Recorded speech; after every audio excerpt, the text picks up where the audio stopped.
all that I just said. Come back from the bar. We are now going to have star of the show, Bill, what's his name? Oh, Thingamy!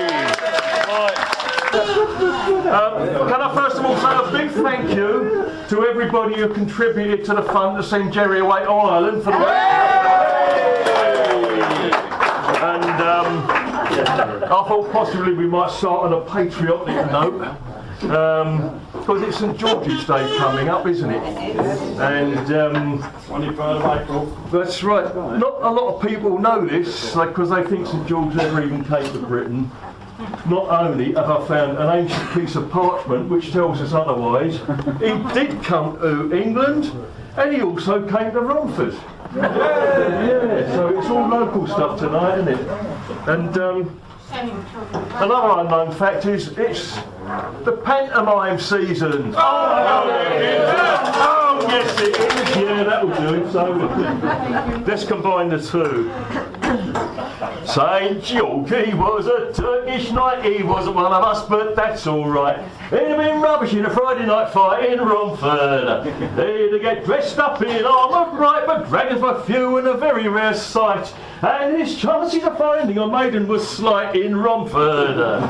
He couldn't speak English, try as he might, he sounded like a girl because his trousers were tight. And I've heard it said that he was not very good at football. Now we got a chorus. St George is a foreigner, ain't that quaint? Oh yes he is. Oh no he ain't. Oh yes he is. Oh no he ain't. Holdy roldy day. St George is our patron saint. Oh yes he is. Oh no he ain't. Oh yes he is. Oh no he ain't. I'd rather have Boris Johnson.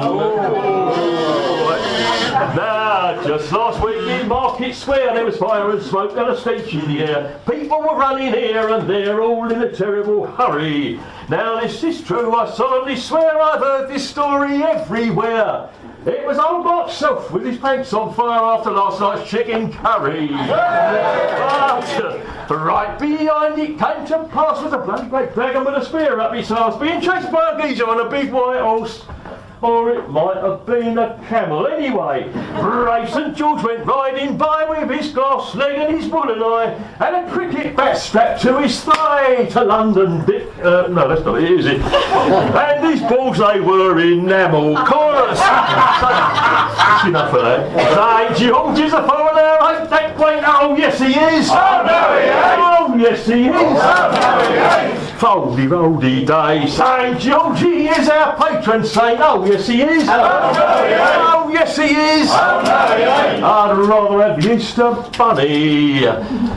It's all very well mucking around, but you really ought to hear the true story. This is what really happened. He says, there once was a maiden in distress with long blonde hair and a nice white dress, and although she was a real princess, she'd soon be a dragon's dinner.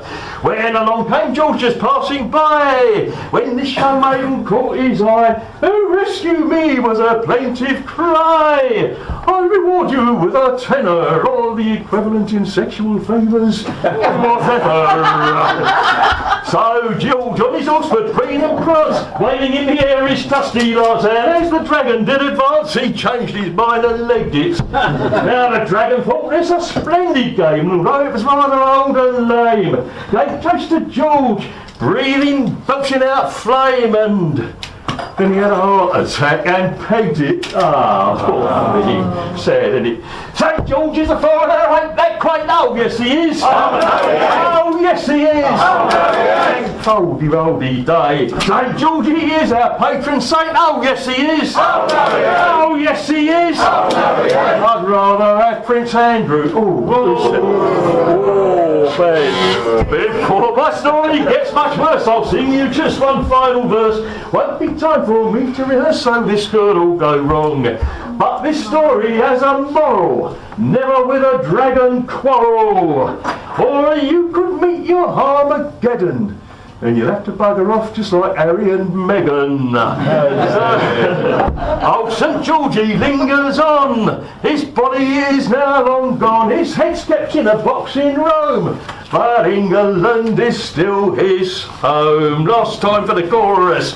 2, 3, 4. St George is a foreigner, ain't that quite? Oh, yes he is. Oh yes he is. Foldy roldy ray. St Georgie is our patron saint. Oh yes he is. Oh yes he is. I'd rather have Liz Truss. Who's she? Do you remember? Or Jack the Ripper, Jimmy Savile, King Charles III or Gary Neville, Winnie the Pooh or Simon Cowell, Donald Trump or Enoch Powell, the Beatles, Elvis, Lady Gaga, Tinky Winky Dipsy Poe or Lana, Old Mother Moore, the South End Witch, Dave D, Dozy Biggie Mick or Titch, or just for a joke, why not some old bloke who sings around at your local folk club? And the Haverfolk audience and all, and the Haverfolk audience and all.